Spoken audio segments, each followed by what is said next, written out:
Kolkata Bakkhali Volvo bus যেটা কিন্তু সপ্তাহে দুদিন শনি এবং রবিবার চলে আর মোটামুটি তোমরা কিন্তু এর টিকিট এখানে এসেও পেয়ে যাবে। তার কারণ এই বাস কিন্তু মোটামুটি ফাঁকাই যায়।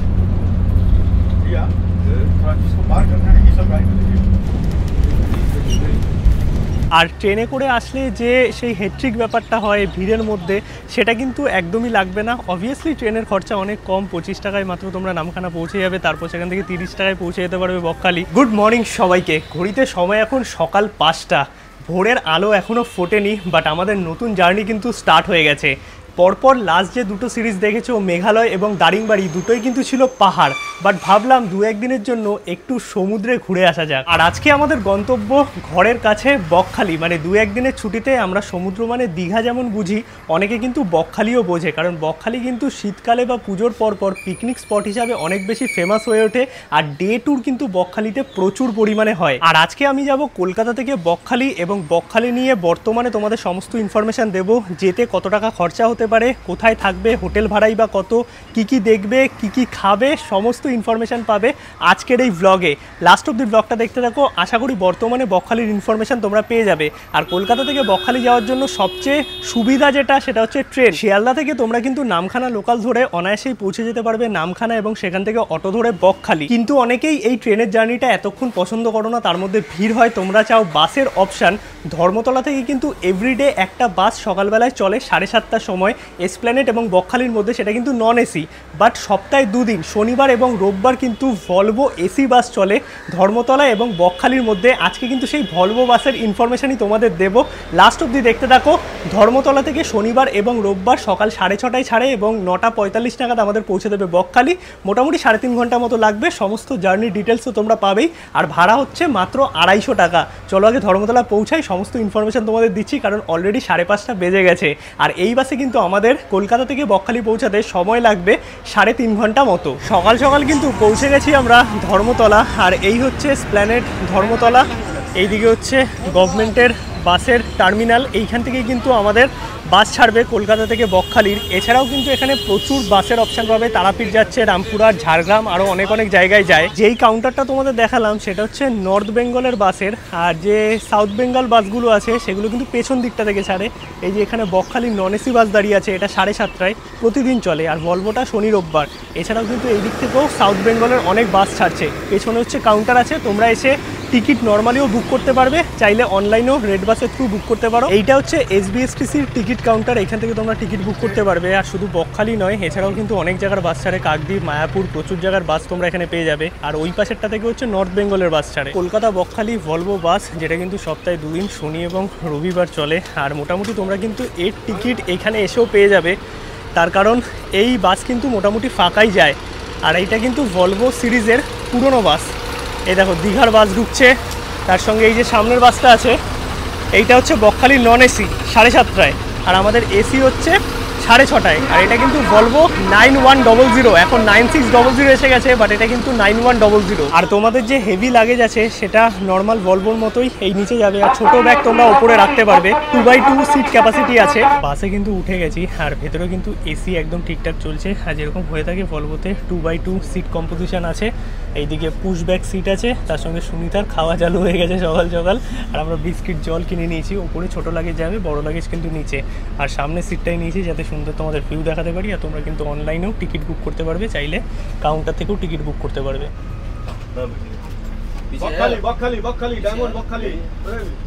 আর এইখানে কিন্তু সামনে দেখো জলের বোতল রাখার জায়গা আছে, এইদিকে চার্জিং পোর্ট আছে, আর তার সঙ্গে ওপরে এসি ভেন্ট আছে, আর এলইডি লাইট আছে, আর এই সাইডে কার্টেন আছে। ওভারঅল যদি বলতে হয় এই ভলভো বাস কিন্তু মানে পুরনো সিরিজ হলেও বেশ কমফোর্টেবল। আর আমরা কিন্তু মোটামুটি সমস্ত ভলভো সিরিজেই চড়ে ফেলেছি বলো। 9100, 9400, 9600, স্লিপার, নর্মাল, সমস্ত কিছু, BR11, সমস্ত সিরিজে কিন্তু চলা হয়ে গেছে। বাট মোটামুটি সবটাই কমফোর্টেবল। কিন্তু আমার সবচেয়ে ভালো লাগে হচ্ছে 9400, দারুণ সাসপেনশন। ওভারঅল যদি বলতে হয় আমাদের আজকে যে জার্নি থাকবে ওই অ্যাপ্রক্স 3 ঘন্টা 15 মিনিট থেকে 3.5 ঘন্টার মধ্যে আমরা কিন্তু বকখালি পৌঁছে যাব। আর তোমরা যারা নন এসি বাসে অথবা ট্রেনে যেতে কমফোর্টেবল নও, মানে অনেক সময় লাগে, তার মধ্যে ভিড় হয়, তাদের জন্য কিন্তু এই ভলভো বাসটা সেরা হবে। এবার সপ্তাহে ওই 1 দিন 2 দিনই চলে, আর এই বাসটা মোটামুটি ওই 9:30 নাগাদ পৌঁছে যাবে। তারপর ওইখান থেকে কিন্তু আবার কলকাতার জন্য রওনা দেবে। বাসটা মোটামুটি ফাঁকা যায়, দেখো পুরো মোটামুটি ফাঁকাই আছে, কিন্তু ওইখান থেকে যখন আসবে তখন কিন্তু পুরো ভরে যাবে। একদম কিন্তু রাইট টাইমে আমাদের বাস ছেড়ে দিল ধর্মতলা বা কলকাতা থেকে বকখালির উদ্দেশ্যে।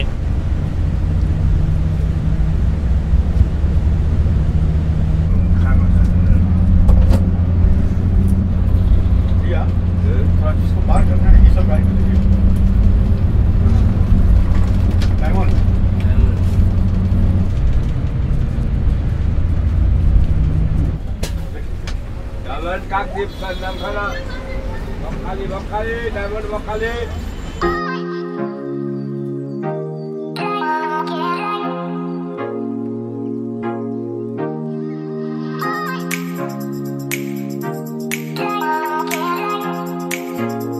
এখন আমরা ক্রস করছি বেহালা এরিয়া। বেসিক্যালি এসপ্ল্যানেড থেকে বেরিয়ে আলিপুর হয়ে বেহালা, দেন সোজা ডায়মন্ড হয়ে কাকদ্বীপ হয়ে নামখানা, নামখানা থেকে বকখালি।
ফাইনালি কিন্তু আমরা পৌঁছে গেলাম এখন ডায়মন্ড হারবার। আর সামনেই হচ্ছে ডায়মন্ড হারবার রেলওয়ে স্টেশন আর ফেরিঘাট। এখন কিন্তু ডায়মন্ড হারবার থেকে আমরা কাকদ্বীপ হয়ে নামখানা হয়ে দেন পৌঁছাবো বকখালি।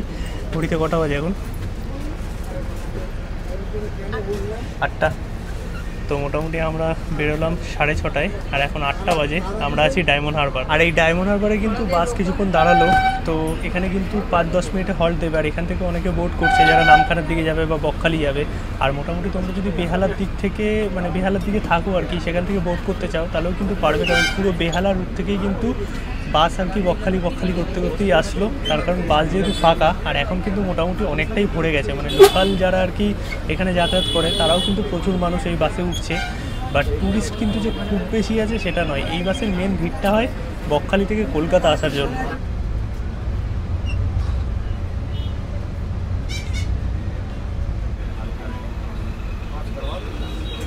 এইদিকে হচ্ছে ডায়মন্ড হারবার রেলওয়ে স্টেশন, আর এইখান থেকে কিন্তু ফেরিঘাট যাওয়ার জন্য তোমরা টোটোও পেয়ে যাবে। আর এইখান থেকে মোটামুটি নামখানা কাকদ্বীপের গাড়ি কিন্তু অ্যাভেলেবেল, মানে বাস অ্যাভেলেবেল।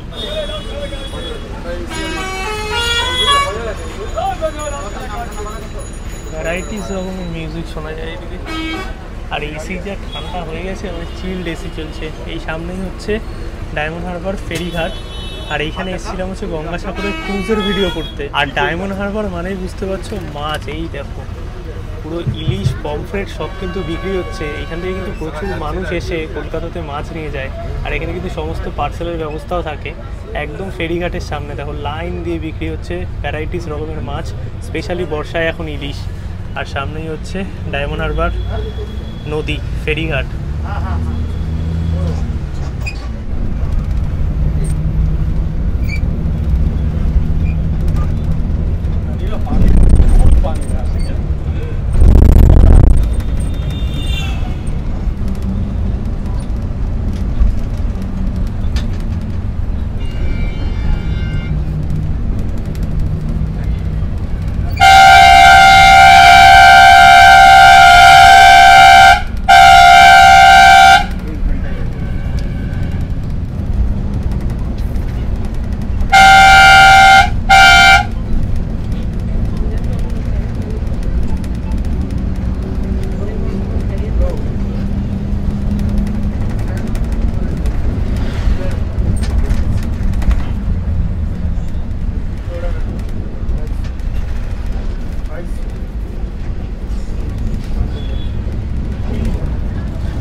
ঘড়িতে সময় এখন 9টা 27। আমরা এসে পৌঁছলাম কাকদ্বীপ, আর এইটা হচ্ছে কাকদ্বীপ মার্কেট বাস স্ট্যান্ড।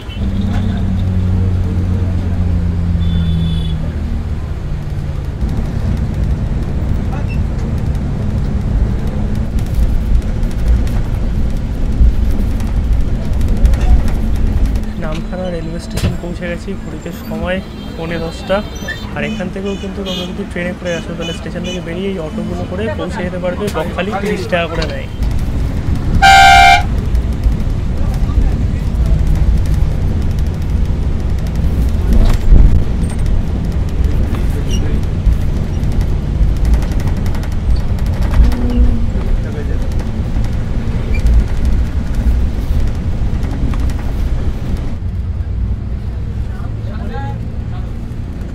ঘড়িতে সময় এখন মোটামুটি 10টা 20। আমাদের বাস এসে পৌঁছালো বকখালিতে, আর এই হচ্ছে বকখালির গভর্নমেন্ট বাস স্ট্যান্ড। এখান থেকেও তোমরা টিকিট কাটতে পারবে। আর এই বাস কিন্তু 11টা 45-এ আবার রওনা দেবে কলকাতার উদ্দেশ্যে। এছাড়াও কিন্তু নন এসি অনেক বাস আছে যেগুলো কিন্তু বকখালি এবং কলকাতার মধ্যে চলে।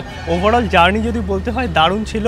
আর ট্রেনে করে আসলে যে সেই হেট্রিক ব্যাপারটা হয় ভিড়ের মধ্যে, সেটা কিন্তু একদমই লাগবে না। অবভিয়াসলি ট্রেনের খরচা অনেক কম, 25 টাকায় মাত্র তোমরা নামখানা পৌঁছে যাবে। তারপর সেখান থেকে 30 টাকায় পৌঁছে যেতে পারবে বকখালি। আর এখানে 250 টাকা লাগবে। কিন্তু আমি বলবো সত্যিকারের দুর্দান্ত এক্সপিরিয়েন্স। বকখালি আসার জন্য এখন আর চাপাচাপি করতে হবে না, ভলভো বাস কিন্তু আছে। আর এই যে বাস স্ট্যান্ড থেকে বেরিয়েই কিন্তু এই হচ্ছে বকখালির মার্কেট। এইদিকে হচ্ছে সমুদ্র সৈকত, আর এখানে প্রচুর খাবার দাবারের অপশান আছে। ব্রেকফাস্টটা করে নেবো আমরা। বকখালি মার্কেটের সামনে কিন্তু প্রচুর দেখো খাবারের দোকানের অপশান আছে। এইদিকে সোজা হচ্ছে সমুদ্র সৈকত, প্রচুর টোটোও আছে বিভিন্ন জায়গায় যাওয়ার জন্য। তার সঙ্গে খাবার হোটেল এবং থাকার হোটেল ভর্তি আছে কিন্তু বকখালির এই মার্কেটের সামনেই। এই হচ্ছে আমাদের ব্রেকফাস্ট। এখানে কিন্তু লুচির অপশান আছে, মুড়ির অপশান আছে। মুড়ি ঘুগনি আমরা এই পেটাই পরোটা নিলাম 20 টাকা শখ। এটা দিয়েই হবে ব্রেকফাস্ট। ভিডিওটা তোমাদের কেমন লাগলো অবশ্যই কিন্তু কমেন্টে জানাও। আজকের এই ভিডিওটা ছোটোর মধ্যেই ছিল, বাসের জার্নিটা টোটাল তোমাদের দেখালাম। আর যদি তোমাদের বুক করতে হয় তোমরা কিন্তু অনলাইনেও বুক করতে পারো, রেড বাস অথবা গভর্নমেন্টের ওয়েবসাইট থেকে। আর যদি মনে হয় অফলাইন বুক করবো তাহলে কিন্তু এসপ্ল্যানেড এবং এই বকখালি থেকে ফেরার সময় বকখালির যে গভর্নমেন্ট কাউন্টার আছে সেখান থেকেও কিন্তু তোমরা বুক করতে পারবে এই বাসের টিকিট। এছাড়াও কিন্তু নন এসি অনেক বাস চলে, তাছাড়াও ট্রেন আছে এবং নিজের গাড়ি নিয়েও তোমরা কিন্তু পৌঁছে যেতে পারবে বকখালি। চলো আজকের মতো এই ব্লগটা এখানেই শেষ করছি। দেখা হচ্ছে নতুন ব্লগ নিয়ে, যেখানে বকখালির সমস্ত ইনফরমেশান তোমরা পাবে, মানে হোটেলের খরচা থেকে শুরু করে যাবতীয় সব কিছু নেক্সট পর্বে দেখাচ্ছি তোমাদের।